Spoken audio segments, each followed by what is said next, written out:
Hello, and welcome to We Go Boldly, the podcast where we celebrate women stepping into their power and living their most authentic lives. We are so excited to be doing this. I forget what we called it, Tovah, mini season, summer season, bonus season. This summer, this August, where we're really focusing in on joy and how do we manifest more joy in our lives, and what can we do to make life around us more joyful. So before we dive into today's exciting topic, I'm going to say hello to Tovah, get her on the show, and see how she's doing today. So, fun story, joy story. I have been on the Facebook a lot, and I've been looking for free furniture or inexpensive furniture. Yes. And because of that, I happen to be on one of those buy nothing groups right when somebody listed 2 unopened lemon sorbets. Because apparently their son liked a lot of them and then decided he didn't like them anymore. No more. And I was like, me, I will come get free lemon. So like I had to go grocery shopping anyway.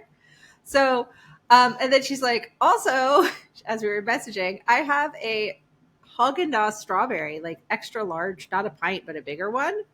And he doesn't like that either. He tried it though. So like there's a couple scoops out of it. And then she threw in a chocolate gelato for free. Like it was all free, but for extra. And the point of this is I did call a friend. I was like, if I die in the next 6 hours, it's poison from the strawberry Haagen-Dazs, just to be clear. The other ones are unopened. But it's summer. It's summer break. I'm working from home. You and I were taking a quick break. And my son's like, can I finish strawberry Haagen-Dazs? And I was like, yes, please give me some of the lemon sorbet. So nice. I have a slight brain freeze from lemon sorbet. Yeah. It was free and it's so good. Last night, as you know, yesterday I was like super not feeling well.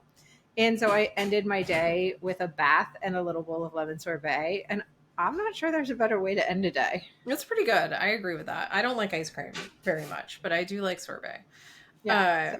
So that's just, leaning into the joy nugget of it all. Yeah. So today we are talking about one of our favorite things to do, both of us. We're talking about books, reading, knowledge, curiosity. I don't know. It all goes together. I'm just going to throw words out there and call it a podcast. But so many people do. Yeah. So we are talking about why reading brings us joy. We may remember to talk about what books specifically, but if we don't, we promise we will share a list with you all of like a variety of books that may bring you joy in the way that they brought us joy. So that's what we're talking about today. I do want to throw out a quick reminder. We have our weekly women's circle. We would love for you to join us. If it's something you want to try out, feel free to reach out to us. If you want to learn more about it, go to our website at goboldlyinitiative.com/weekly circle. You can get all the info there and all the updates and whatever you're looking for, but we would love to have you there. It is definitely a place of joy, and can't recommend it enough. So 100%. I do want to just add, since I mentioned my t-shirt from last time, that I decided to have a t-shirt theme this month. Every day I'm going to wear a t-shirt. I mean, not the whole month when we record. But I my education shirt, which is a cool shirt with a book on it and stuff, is in the wash because I've been wearing it. So I thought, well, what will work with a book themed month? I already have my music one set aside. Spoiler alert, that's next week. And I was like, there is no time that is the wrong time to wear a Crooked Media bodily autonomy shirt in the Barbie font. And I thought, what better, it's bringing me joy. Yeah. And sadness, but joy. As many books do. There's a whole arc. There's a whole arc. Yeah. So let's talk about books. Let's talk about reading. I think I've said this on like 80 bajillion shows that we've done. Reading is like my first and probably last love. I love reading. I love stories. I love fiction. I even like nonfiction. I like personal. I like all of it. And you'll hear me say the same thing when we're talking about music. There's very little music genre that I don't like. There are people and songs that I definitely don't like, but genre wise, it's broad. So kick us off, Tova. You did this outline I did. and started this process. Well, so I have a question for you. A little mini interview, shall we say? Do it. Let's do it. Do you remember either like the first book you loved, or the first time you were like books, like not in hindsight where you're like, oh, I use books to escape, but do you remember a moment where you're like, oh, I'm a book kid? I don't remember a moment where I was not a book kid. So I'm just going to phrase it like that. My mom read to my brother and I every single night. She would read, very quickly turn to chapter books because both of us started reading really early and loved to read. And so we started reading like adventurous chapter books, all kinds of stuff from a pretty young age. And at a certain point, I just started reading like adult books at probably not adult, like that sounds wrong, like books for adults because they were, like murder mysteries and things like Right. that. At an inappropriately young age, I think as well. And so I've just always been reading. I read now all the time. Like I can't imagine a world where I wasn't engrossed in these other fictional people's lives. And even, you've got me listening to personal development books, which I never thought I could do. Cause like, I don't know, listening to well, first of all, people's voices, yikes. But like listening to stories just felt weird. As a podcaster, that's absurd. Yeah. But that's how it felt. So now I'm listening to personal development books, which I think is great. I think I've said recently, right now I'm listening to Toxic Positivity. By the time you get to this, hopefully I'll be on to something else. But yeah, I do remember, and maybe this is slightly off topic, but I remember reading in high school, reading Moby Dick and being like, this is the worst book I've ever read. I hate everything about it. It's awful. And then I read it again in like an American Lit class in college. And I was like, oh my God, it's so good. And it's so amazing. And like, oh, the metaphors and all the, Yeah. really Yeah. went in on it. I mean, two different teachers. I did not enjoy my high school English teacher and I did enjoy my college English teacher. So, Yeah. and then I read it a third time on my own and I was like, oh no, it really is like fascinating. It's such an incredibly crafted story. Yeah. You may not like it and that's totally fine, but the point of this conversation, I guess, is like I read it 3 different times and had 3 different experiences, which I know you reread stuff a lot. I do not. I almost never reread something.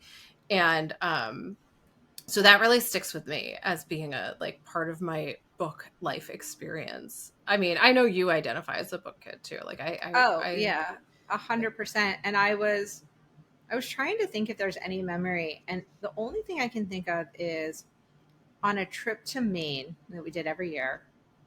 I read the book My Antonia, and I honestly didn't remember the name. I actually had to ask the internet what the name of the book was. I just knew it was my woman's name. And what stuck out at me was I usually got carsick, but for whatever reason, and not carsick, only carsick if I read. And so I didn't read, but for whatever reason, I couldn't put this book down. And it must have been like the perfect font. Maybe it was like large print or something. Right. But I was able to read it the whole way. And it was like, I don't know. It's obviously, it's not the first time I realized that books could be an escape, but I think it was like such a direct line, like 12-hour car ride, read a book. Book will be finished, 12-hour car ride will be over. And that moment sticks out to me. I also, and as you said, I have reread books. I have some comfort books I go to reread, and some hold up and some don't. Yeah, that's always a wild experience, right? I mean, I guess that's my Moby Dick experience in reverse, but like, like some hold up, some are like, I just reread all the Hunger Game books, because I find them comforting, which is insane because it's an insane story. It's a horrible story, but I just know the characters so well. And it's a, I find, although I don't read, I think I can see myself leading into more fantasy. I Mm-hmm. enjoy books where they're building a world, and some of them hold up and some of them have holes.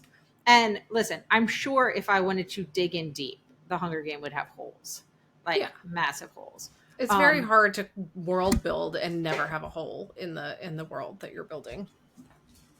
yes, Um, I can't hear what you're saying because I unplugged my headphones. oh no. But just continue. Well, There we go. so I'm back. the other thing I guess in my experience with books is like I've been binging way before Netflix, right? Like Yeah. I as a kid, as an adult, like I will find an author that I like and I will read their entire like canon of work.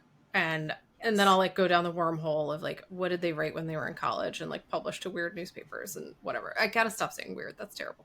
But like that's how I Disclaimer: will do weird does things. not mean bad on this Yeah, yeah. podcast. Weird is great in my world. Yeah.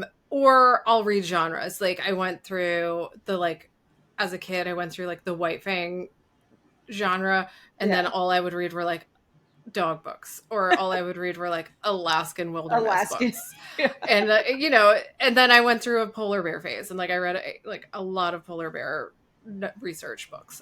It's just that's how I read. I consume Yeah. it until I can't consume it anymore, and then I move on. Yeah. No, when I found, so there are certain authors that, so not to call out any authors, but they're both super successful, so I don't care. Like Jodi Picoult, I read a bunch of her books all at one Yeah. time. And the protagonist is very similar in all the books. And I had to stop doing that because I needed to be able to step away and enjoy each book on their own. Because Yeah. I liked the book, but if I read them all at one time, it was just like, wait, this is the same person. And it's not, obviously, but you get used to like some of her favorite descriptors and stuff. It starts to feel formulaic, and then Yeah. that becomes like less And engaging. I don't think it's fair to the author. And also, I want to have a disclaimer too. You and I are book people. We love books. I think we go into books wanting to enjoy the book. Yeah, every Like time. every time. So I think there are people who read, and I say that because I want to talk a little bit about the joy nugget of it all and how like it is such great escapism, but it's also like not escapism. You're here and you get to be in your world, but you get to just take a moment and be in someone else's too. Yeah, and I think like you often talk about this with relation to television shows, and I probably would if I watched more TV, which I don't. Yeah. Um and that doesn't make me a better person, just to be clear to everybody out there. I just don't, I don't know, it's just not my jam. Yeah. And the thing that I've realized as I've aged, and this was probably happening all along, but I wasn't necessarily aware of it, Yeah. is I take from stories into my own life, and I recognize things I am either lacking or have or relate to or want, and those might be emotional things. They might be like other characters that I'm like, oh, I really like that character. Those are characteristics that I would like in a friend or a partner or whatever. Right. And I have definitely pulled from all those worlds and brought that into my own life in a way that has made my life more joyful and more intentional. And so when I worry, and I have in the past worried, I'm like, oh, am I just escaping life by reading all these fiction books and like existing in Right. worlds that don't exist? I don't think so. I mean, yes, right? Like, yes, we are to some extent. But then on the flip side of that, I'm also taking from those worlds and applying to my day to day life. Yeah. It's one of my favorite things about books, to be honest. Yeah. And I can tell like what I need in my life or what I need to learn in my life based on what I take out of a book. Like there was a while there recently where I was really drawn to books that were about family building and about and I think they were about a bunch of different things, but they were like and like friends that are family building, that kind of family building. And but they were about a bunch of different things, but that's the part that I noticed. And Yeah. when I was still married and I was working towards getting out of it, all I noticed were the women and the strong women and the strong women who were in relationships they didn't want to be in. And these might not even be the predominant theme of the book, but it's all I took away from it. And Yeah. so I think that, as you said, like you can take little pieces, or you can, and we've talked about this in other episodes, like you can find parts of somebody that you're like, oh, I could do that. Or I like, so today I'm reading a book called One Golden Summer, I think. And the author is, I want to say Carly Fortune. I've read a couple of her books. I don't know that she's out of Canada, but considering all of her books are out of Toronto and Canada, I assume that's where she lives. But the woman in the book made a bucket list because she's a very serious person. And she was so shy when she was 17. So she didn't do a lot of what she considered to be normal 17-year-old things, which I can totally relate to, this whole idea. I wasn't shy, but I was serious. And so, as you and I have discussed, and so her bucket list is like, wear glitter makeup, and wear this fun dress that her sister told her to, and kiss a boy, and jump off a rock, and like ride a jet ski. It's all like, and she's at a lake for 2 months, so these are easy things to do. Right. But like they're all very whimsical things. And I read that bucket list this morning right before we're recording, and I'm thinking, this is right in line with what we're talking about, finding these joy nuggets. And like, we haven't said it, but like a joy nugget could be like reading that favorite book, or like putting on sparkly nail polish, like whatever is the thing. But apparently that was the thing that I've needed to get from this book so far. It's a romance, it's a bunch of stuff, but like that was the part that like really popped out. Yeah, I think fictional stories inform us about what we're lacking, what we maybe have too much of, what we wish we had when we were growing up. I've experienced that a million times, where I didn't even realize the thing that I was upset about until I saw it repeating a pattern in like the stories I was reading. And what's great about that is that it's an opportunity for healing, right? It's an opportunity to address that lack that you Yeah. might have experienced, or that overabundance, like it could be anything. But understanding yourself a little bit better and being able to extrapolate that out into the world around you. And as we know, like, people who read are often more empathetic. People who read are more curious. They're open to other people. And that's not a judgment on those of you out there who are like, wow, I haven't read a fiction book in 20 years. That's okay. Like, there's probably other stories you are absorbing out there. Like, maybe you watch stories on TV. Maybe you listen to podcasts, I hope. Like, there's other ways to assimilate that kind of experience. It doesn't have to be, like The Goldfinch, which was an atrocious book, as a side note. I know lots of people love it. That's like a very controversial thing to say. But it really couldn't get I it. won't tell you about how I feel about Barbara Kingsolver. So. Oh, I know, because we'll fight. Like, lovingly, but we'll fight. Yes. So, I think I guess what I want people to take away from this is that there's no wrong way to read. There's no wrong way to absorb stories.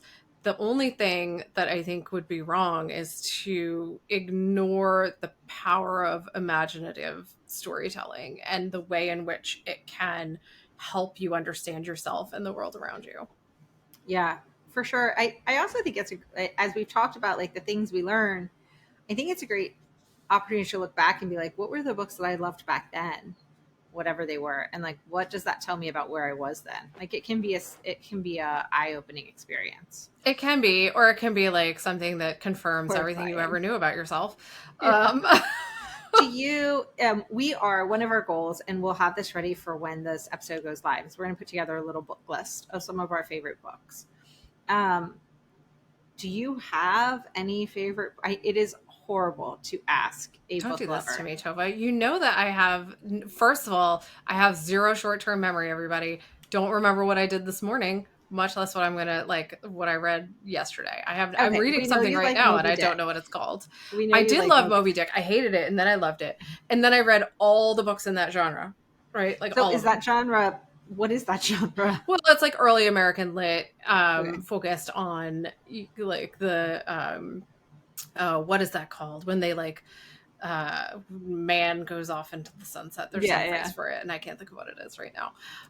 And now my American lit teacher from college is like gasping. I mean, if he was listening. Um, Are there what books do I love? any breakthrough? I am a really like we've never talked about this. I am a big consumer of poetry. And always have been since I was very little. My mom and I used to have this book of like songs for two voices, and it was poetry you could read together, and like it's kind of like a play, right? Like your lines back and forth. And I think it's called Songs for Two Voices, and it was so transformative for me because it allowed me the ability to understand words for their, I mean, I'm going to get real esoteric here, for their whole value, not just like Yeah. the meaning, but the sound and the feeling attached to each word. And that led me into poetry. And like my favorite poet is probably Edna St. Vincent Millay, which you may or may not know. But she is incredible, or was incredible. She's passed away, obviously. She's old. Um, but her work really like spoke to the very depressed child in me, but also to the dreamer and the romantic and the person who wanted to and wants to experience the wholeness of the world, and struggles with, the balance of all of that, like of how and why and where and when can you and how do you take risks and all of those things. And that's what I took away from that. But I also like, there's a ton of poets. Those are probably the authors, I'll call them authors, that I love the most. Yeah. But like I read all of the adventure books, right? Like I read Gulliver's Travels and like Huckleberry Finn and all that stuff. I went through a weird Mark Twain phase. I went through a weird, like I went through all these phases where I just read all of those authors that you're forced to read. Yeah. But then I was like, oh, I want to read everything they ever wrote. And and I'm going to ask you the same question in a minute, but I'm giving you time. You're welcome.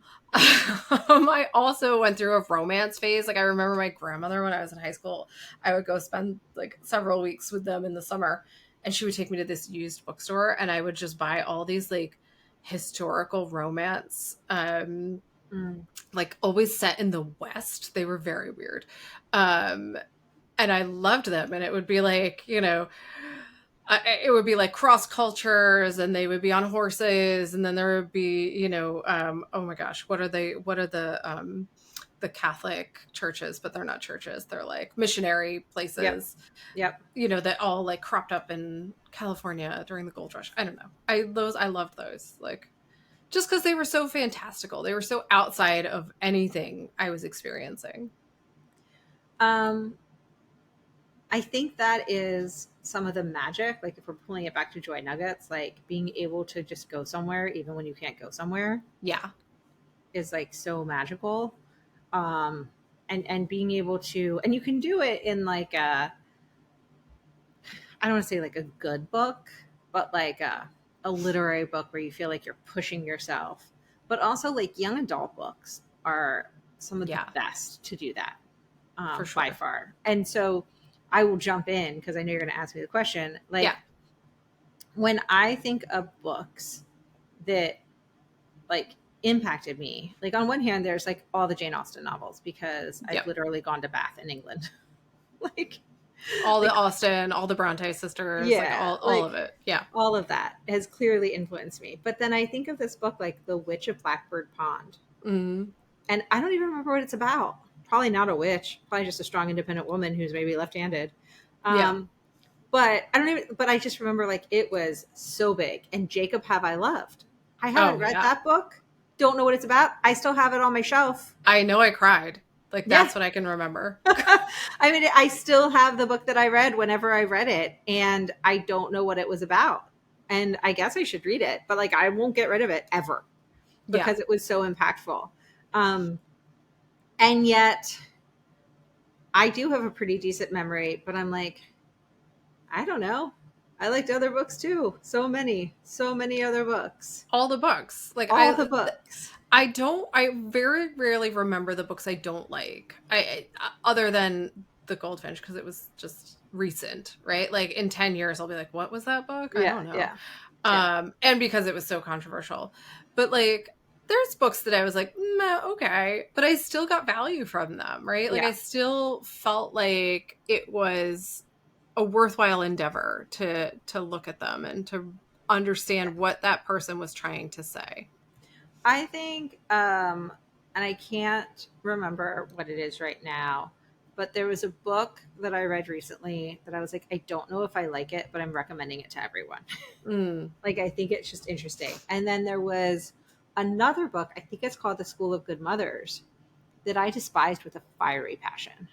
Like, I hated that book. I hated it so, so much. And yet, I understood why people loved it. And a friend reached out to me. She's like, I think you read this because I recommended it. I was like, yeah, probably. And she loved it and I hated it for the exact same attributes. Yeah, it's interesting. It's like those Colleen Hoover books that everybody was like crazed about. And like, Yep. I think you and I shared similar, like, I don't know if I like this book.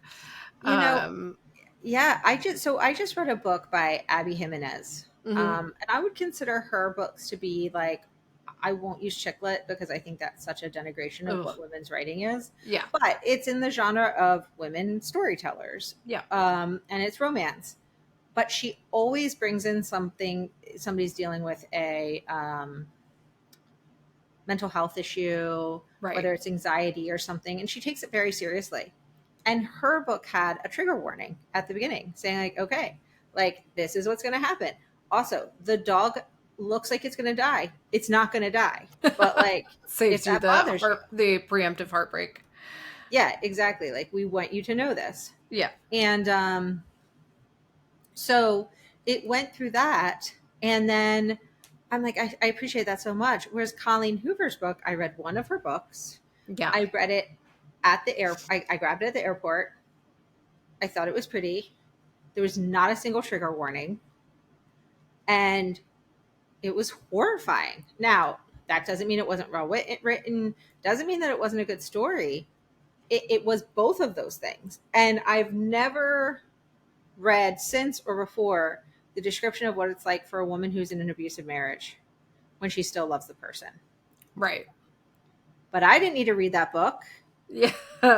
So I think I also, and we need to wrap up, but I want to say, if you want to read something that has like none of those things in it, that's also fine, right? Like, it doesn't have to be educational.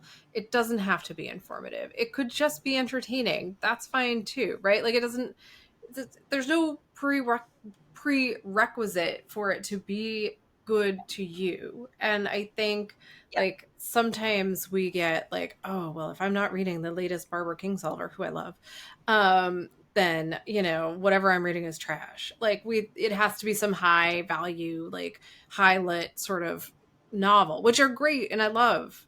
But I also love like smutty, not safe for work books. Like Yeah. you know, about dragon shifters and whatever. Like, I think that it is so silly to shame yourself for what is entertaining to you. It's also silly to shame yourself if you listen to a book instead of read it in print. You're reading a book. Okay. Yeah. It's storytelling. It's all about storytelling. I assume if you're listening to this, you're probably an adult. In all likelihood, you graduated high school. There are no more reading comprehension tests. Right. Like, you're done. You did it. Good job. It's a good thing too, because I remember nothing. Like, listen to what, if it's easier for you to listen to it. It's good. It's fine. Yeah.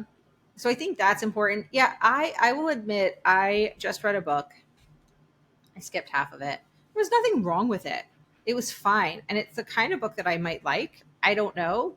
But I could not get through it. And I finished it just to finish it.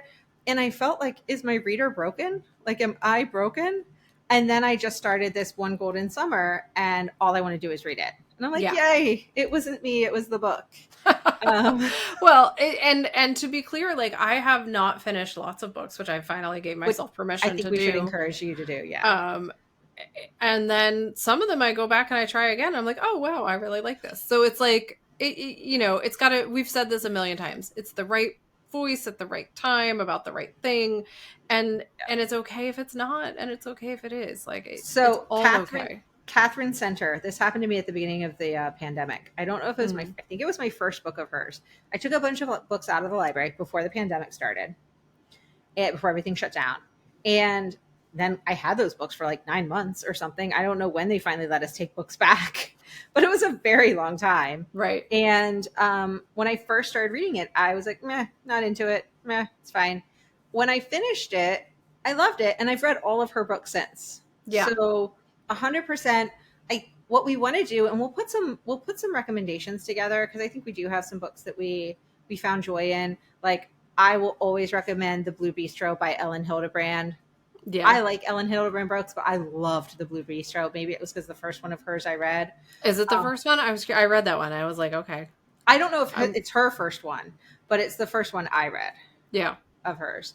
But what I'll say is we'll put together a list, but like, reading should be joyful. And I say, I try not to use the word should, but I'm going to use it here. We both read books to teach ourselves things. I read a lot of books about social justice. So not every book has to be joyful. But even that can be joyful for the right joyful. person at the right time. Yeah, 100%. And if you can't finish a book, put it down. Like, life is too hard to do what I just did to myself for the last 2 weeks, which was like, and I'm wasting prime beach read time on this book. Like, it was so stressful. Don't do that. No. All right. Well, like Tovah said, we're going to share with you a list of some of our favorites. We'll cross genres, we'll cross age groups, all of that kind of stuff. We'll share some of our favorite personal development books as well, because we didn't touch on that, but obviously we do read a lot of personal development, listen to a lot of personal development. And it is something that we believe in and think is very helpful. So we'll go ahead and do that. And next week, we'll be back with another quick episode on music, and you can hear all about how music has shaped our lives in a variety of ways and how it brings us joy. So with that being said, everybody have a wonderful week, set some boundaries, and find some joy.